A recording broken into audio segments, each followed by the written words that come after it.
Welcome, intrepid adventurers. Today we journey to Kara-Tur. Nestled on Toril's far east, Kara-Tur is separated from Faerûn by the vast expanses of the Hordelands. Richly inspired by real-world East and Southeast Asia, Kara-Tur is a land of ancient empires, unbroken wilderness, and diverse cultures, each with unique mystical traditions. Let's explore its countries one by one. We begin with Shou Lung, the cornerstone of Kara-Tur. Shou Lung is a colossal, entrenched empire echoing historical China in both grandeur and bureaucracy. Dominated by the celestial bureaucracy and rituals that bind heaven and earth, its sprawling government relies on competitive civil examinations, ensuring merit earns status.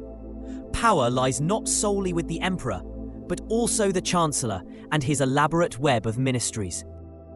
Shou Lung's culture is shaped by two major philosophical traditions: the mystical path of enlightenment and the moral, self-perfection-focused way. Its people revere the celestial emperor, the nine travelers, and the busy hierarchy of immortals. Arcane matters are the province of Imperial Wu Zhen, whose divinations often guide strategy and policy in this meritocratic society. Legends shroud Shou Lung, especially the fabulous Dragon Wall. According to myth, the wall itself was once a sea dragon, petrified by cunning magic and transformed into a formidable defensive barrier against northern nomads. The Dragon Wall is a symbol of both imperial might and Karatur's penchant for blending magic with history. South of Shou Lung lies Tulong. Once a restive province, it tore itself free in civil war, inaugurating centuries of tension with its northern ancestor. Whereas Shou Lung is centralized, Tulong became a patchwork of powerful, noble families and grasping barons, with a perpetually weakened imperial throne. Political intrigue and corruption are daily realities here.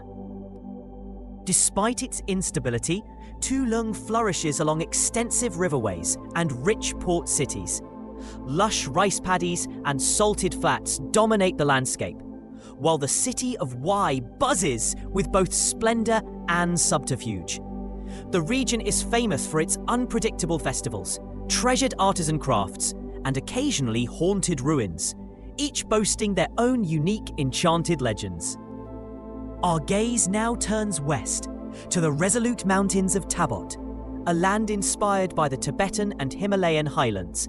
Tabot is a theocracy dedicated to the path of enlightenment. Its rule rests not in noble hands, but with the High Lord of Oceans, a spiritual and temporal leader said to wield the legendary Staff of Oceans, uniting monks and mountain folk alike. Tabot's society is famously devout and self-reliant. Monasteries, not cities, serve as the anchor points of civilization.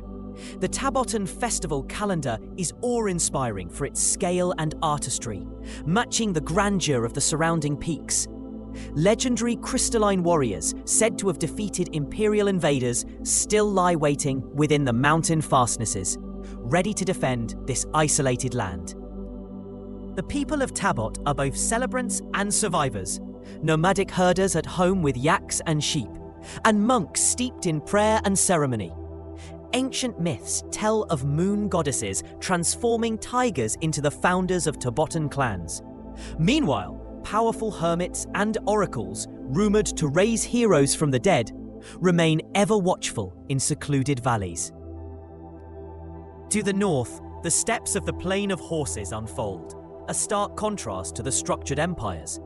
Here, tribes of nomadic plainsmen roam, masters of horsemanship and proud breeders of the mighty steppe ponies renowned across Turil. Social structure is clan-based and matrilineal, and both men and women command equal respect and authority within their traveling communities. The spiritual life of the plainsman is rich with ancestor worship, animism, and, in increasingly cosmopolitan circles, the path of enlightenment. Their rituals pay homage to local spirits, Gajarun Ejin at sacred oboes or stone cairns dotting the landscape. Lamas act as spiritual guides, but political power typically rests with charismatic gagons or tribal chieftains. Plainsman culture values practical skills, archery, riding, animal husbandry, and holds elaborate festivals of horse wrestling and archery.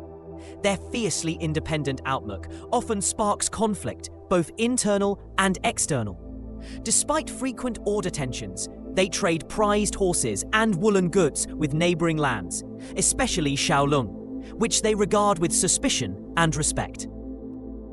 Even less settled are the northern wastes, a region of swamps, forests, and fog-shrouded valleys in Karatur's northern reaches. Here, tribal societies coalesce around powerful shamanic traditions and animist beliefs. Three main human tribes, the Isakorte, Pazruki, and Wuhaltai, vie for territory, tradition, and survival, cut off from the organized states to the south.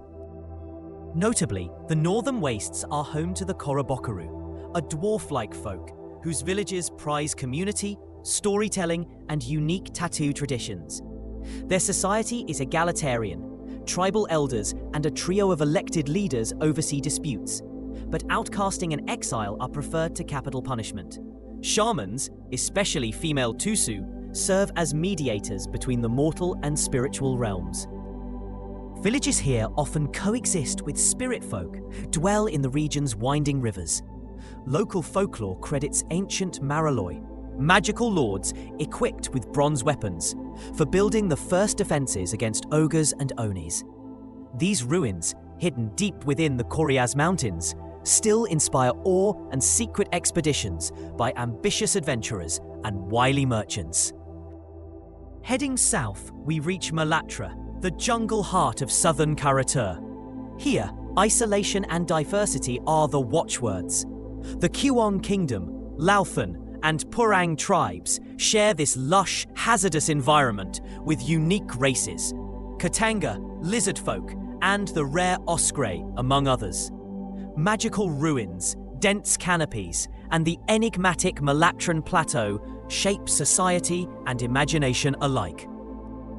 Malatra's communities are often nomadic or village-based, with homes set upon stilts to evade rain and predators. Rice paddies, fruit orchards, and precious stone quarries fuel local economies. Temples, sometimes painted with elaborate murals, anchor city life and attest to the centrality of religion, the path of enlightenment, lords of creation, and a host of elementally attuned tribal beliefs. Myth and history entwine in Malatra. Ancient legends claim the land was shaped by the elephant-riding goddess Indra, her footsteps birthing mountains and rivers. The magical Malatran plateau itself owes its origins to the Nubari, mysterious spell-jamming travelers whose utopian society fell to disaster and divine curse, transforming them into the human subrace now known as Nubari. Civilized history in Malatra is marked by the rise and fall of city-states, relentless jungle warfare, and the ever-present dance between human and non-human tribes. Outside influences are rare, except for adventurous traders or agents seeking rare goods like medicinal herbs and peppers, coveted as far away as Aurora's whole realm's emporium. To the east, we reach the island nation of Kosakura, Karatur's feudal, open-spirited archipelago. Modelled on medieval Japan, Kosakura is ruled theoretically by an emperor, but in practice, real power often rests with a young shogun and the regent shikin, whose sway frequently eclipses the imperial household. Nobility here is hereditary, organized along powerful samurai families. Society in Kosakura is marked by a strict caste hierarchy, from samurai and clergy at the top, through peasants, artisans, merchants, and the outcast Eta. Religion blends the native worship of the 8 million gods, spirit-laden shrines, and local kami, with the imported way of enlightenment echoing Karaturan syncretism. Festivals and dedications involve nearly every segment of society. Kosakura's internal politics are turbulent, with cyclical warfare among the great clans and periods of peace punctuated by dramatic, often mythic, feats of heroism and betrayal. The archipelago's geography, mountains, dense forests, and scattered islands, fosters regional autonomy, guarding local traditions even amid broader attempts at imperial unification. Architecture in Kosakura embraces both impermanence and artistry. Samurai castles, provincial shrines, and multi-story imperial palaces abound, with elaborate gardens and wooden walkways that highlight seasonal beauty, much like the cherry blossom festivals that punctuate the Kosakuran calendar. Samurai culture prizes martial prowess, poetry, and the stoic acceptance of fate. Neighboring Kosakura is the enigmatic nation of Wa, famous for rigid isolationism and a complex, rigid military government. Wa's real power is held by the shogun rather than a ceremonial emperor. The societal structure is strictly hierarchical. Samurai, peasants, craftsmen, merchants, and the ostracized eta each occupy fixed stations, with little room for fluidity. Wanese culture is intensely stratified, structuring cities and even neighborhoods by class and role. Over 75,000 shrines and temples dot the islands, with the path of enlightenment dominating religious life. The shogun tolerates but restricts foreign gods, sometimes ruthlessly suppressing foreign faiths, such as Chantea's worship, which is outlawed and driven underground. The mythology of Wa is marked by its own war of the spirits, dividing the land between human and spirit folk, Hengeokai and Korobokaru. Spirits, both revered and malevolent, are ever present in Wanese folklore, tied closely to each island's cardinal guardian gods. Festivals and religious observances are abundant, each local celebration reinforcing social cohesion and spiritual order. Architecturally, Wa is distinctive. Multi-layered castles, elevated wooden homes, and defensive layouts emphasize resilience against both the elements and political upheaval.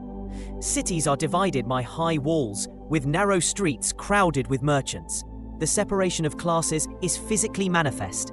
Samurai compounds, merchant wards, and Eta districts strictly observed. Though Karatur's core nations dominate the histories, many smaller countries and innumerable subcultures, Korobokaru villages, spirit folk enclaves, and Hengeokai wanderings enrich the continent's tapestry. This complexity offers rich inspiration for DMs and players alike, whether you seek shadowy intrigue, heroic quests, or journeys through magical wilderness. In summary, Kara-Tur is more than a campaign setting. It's a living palimpsest of myth, cultural fusion, and adventure. Each region, from Shou Lung's imperial courts to Malatra's wild jungles, offers unique challenges and endless possibilities for storytelling. With its legendary heroes, arcane mysteries, and deep philosophical traditions, Kara-Tur remains one of Toral's most fascinating and underexplored frontiers.